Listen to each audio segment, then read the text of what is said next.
Imagine un mundo donde la muerte nunca fue suficiente. Donde los gobernantes diseñaron máquinas no solo para matar, sino para romper el alma. Desde cuerpos sesgados en picos imponentes, hasta velas hechas de carne ardiente, estos eran castigos tan brutales que se hacen eco a través de la historia. ¿Cuál fue el peor? Averigüemos. Pocos castigos en la historia golpean el terror como el empalamiento. Imagine ser levantado en el aire, su cuerpo atravesó un poste afilado o un gancho de hierro, quedado suspendido entre la vida y la muerte. Esta no fue una ejecución rápida, era un mensaje. Los estados e imperios utilizaron el empalamiento para aplastar los ascensos, silenciar traidores y aterrorizar a las poblaciones enteras. Era más que solo brutalidad, era teatro. Las carreteras que conducen a las ciudades a veces estarían llenas de víctimas, sus cuerpos retorcidos advierten a otros sobre el costo del desafío. Incluso los delitos como el robo de carreteras o la violación de los monopolios estatales podrían terminar de esta manera. En la antigua Babilonia y el imperio neo-asirio ya en el siglo XVIII a.C., el empalamiento ya se registró como un castigo. Más tarde, en Europa y Asia, se volvió infame en tiempos de guerra. Los delincuentes se retorcieron durante horas, a veces días, como un monumento vivo a la crueldad. El mito, el arte y el folclore aún llevan su sombra, recordándonos por qué este sigue siendo uno de los castigos más oscuros que la humanidad jamás haya ideado. Si el empalamiento se trataba de espectáculos, el garrote se trataba de la eficiencia del frío. Apareció por primera vez en Roma alrededor del siglo I a.C., era simple, un collar de hierro, a menudo con un tornillo en la parte posterior. El cuello de la víctima se colocó adentro, y con un giro lento, el tornillo trituró la médula espinal o estranguló la garganta. La Inquisición española lo convirtió en su método de misericordia. En lugar de quemar los herejes vivos, los condenados se estrangularon primero, sus cuerpos consumidos por el fuego solo después de la muerte. Sin embargo, la misericordia era relativa, si el tornillo perdió su marca, el condenado podía demorar en agonía. Los gobernantes trataron al garro como una muerte casi noble. En el Imperio Otomano, los funcionarios prominentes a veces se estrangulaban con una cuerda de reverencia, evitando la vergüenza pública. A principios de 1800, España declaró oficialmente el garro la única forma de ejecución, y los espectáculos públicos atrajeron a multitudes masivas. La última ejecución abierta de Garrote tuvo lugar en Barcelona en 1897, al hacer un capítulo de la historia donde la muerte por estrangulamiento no era solo castigo, sino política.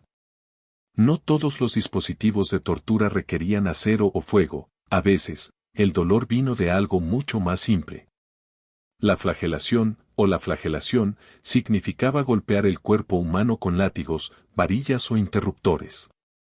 La parte posterior era el objetivo más común, aunque en algunos casos, los pies descalzos de las víctimas fueron golpeados en un método cruel conocido como bastinado.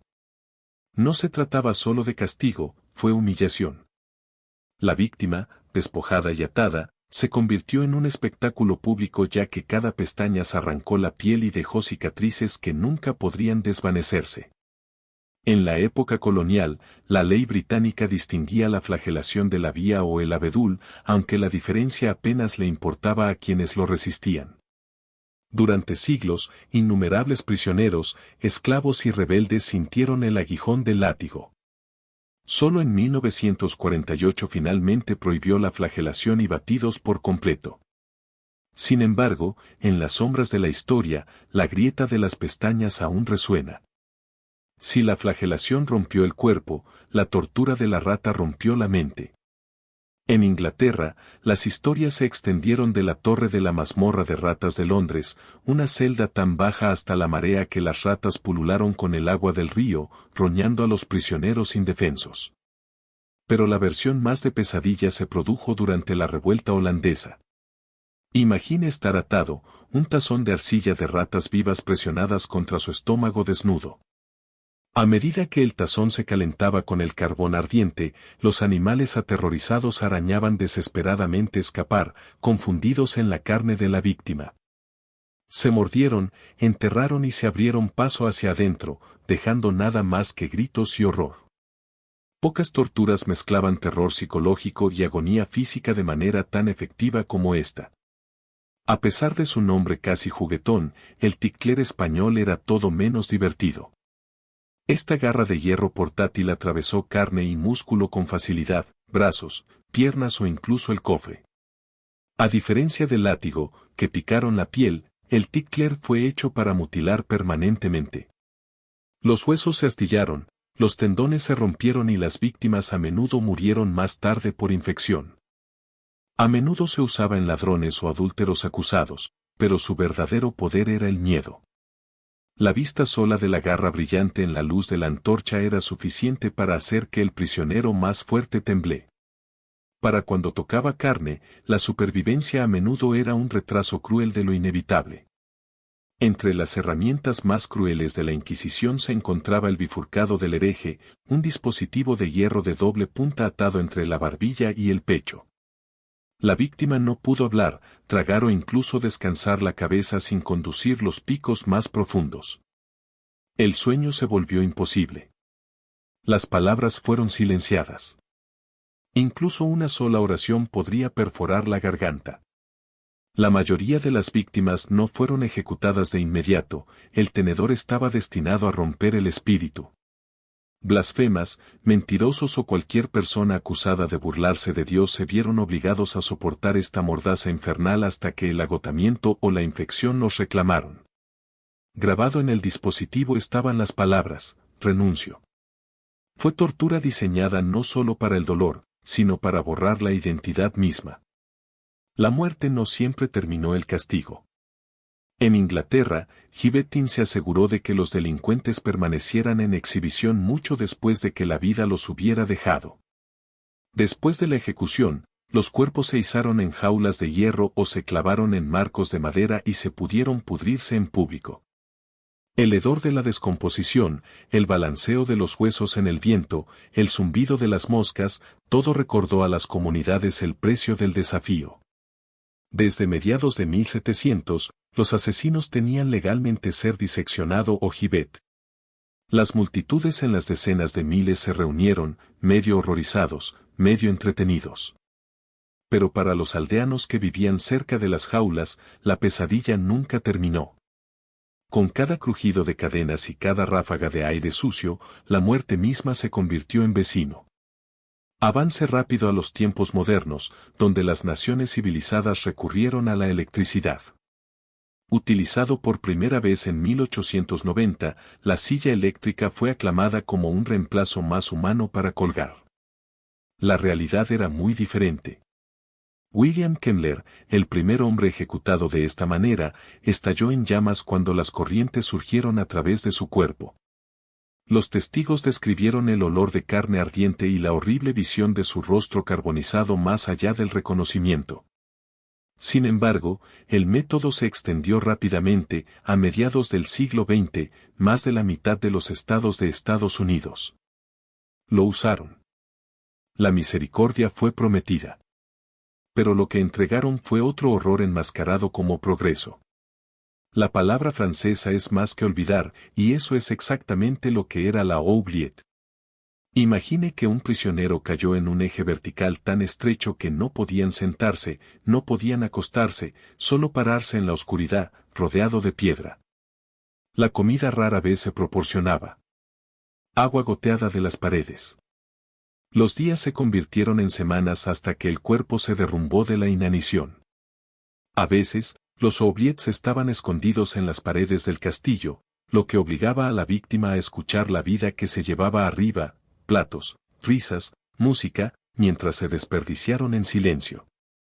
Cuando más tarde se descubrió, estos pozos estaban llenos de huesos humanos, un recordatorio escalofriante de los deliberadamente dejados para desaparecer de la memoria. Pocos castigos son tan infames, o tan simbólicos, como la crucifixión. En la antigua Roma, esto no era solo ejecución, fue un terror en exhibición. Las víctimas fueron clavadas o atadas a cruces de madera, dejadas para sofocarse lentamente bajo el peso de su propio cuerpo. La muerte rara vez llegó rápidamente.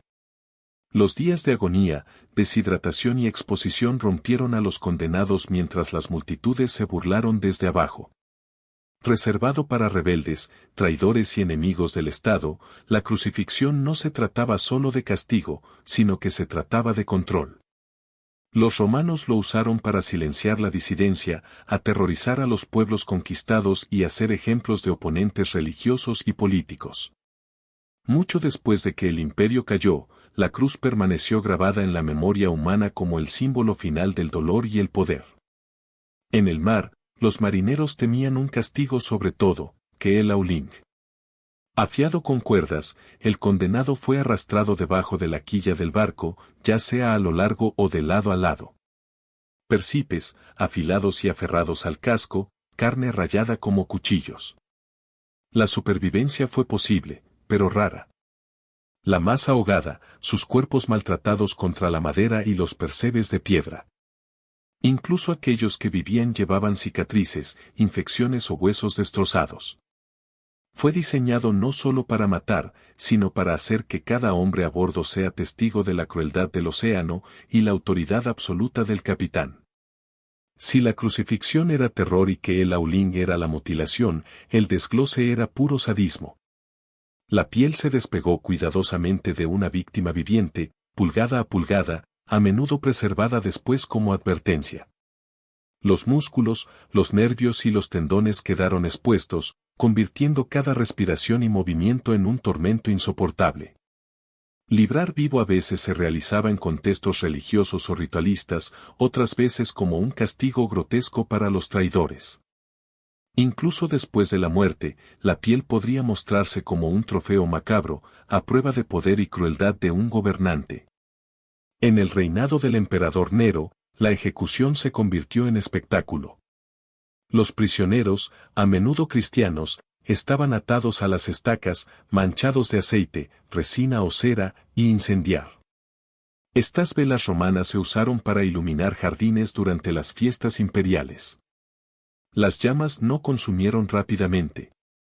Las víctimas se retorcieron y gritaron, convirtiéndose en entretenimiento y decoración. Para los invitados de Nero, fue una noche de risas y vino. Para los condenados, era un infierno vivo. La frase vela romana de hoy podría recordarnos los fuegos artificiales, pero sus orígenes son mucho más oscuros, nacidos del fuego, la carne y la crueldad disfrazados de celebración. El nombre solo es suficiente para hacerte hacer una mueca. El divisor de rodilla, utilizado durante la Inquisición, era un dispositivo forrado con picos agudos y trituradores. Una vez sujetado alrededor de la rodilla, se apretó un tornillo, conduciendo los dientes de hierro más profundos con cada turno. El resultado fue catastrófico. Las rótulas se rompieron, los tendones desgarrados, los huesos se astillaron más allá de la reparación. Y esta no fue una sesión rápida, la tortura fue diseñada para dejar a las víctimas paralizadas de por vida. Variantes de los codos dirigidos del dispositivo, muslos, incluso brazos, asegurando que cada giro del tornillo significaba destrucción permanente. En algunos casos, las garras se calentaron primero, convirtiendo el dolor inimaginable en una pesadilla ardiente. La muerte no siempre fue el objetivo. A veces, el objetivo era simplemente mutilar más allá del reconocimiento. Si el divisor de rodilla destruyó el cuerpo, el escafismo destruyó el alma.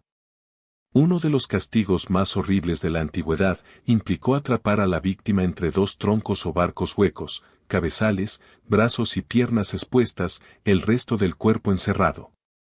Luego vino la crueldad, la víctima era leche y miel alimentada con fuerza hasta que vomitaron, y más se mancharon sobre su piel. La dulzura atraía a enjambres de moscas, abejas e insectos mordaces que enterraban en cada abertura suave, la boca, la nariz, los genitales y las heridas.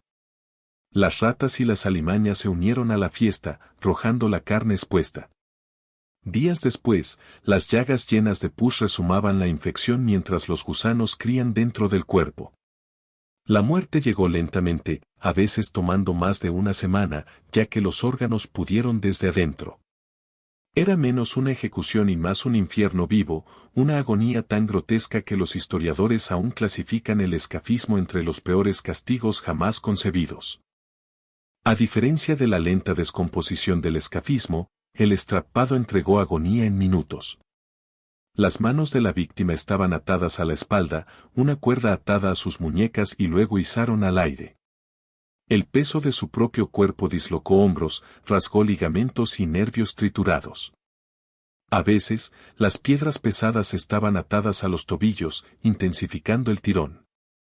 Las víctimas se desmayaron por el dolor, solo para ser revividas por más.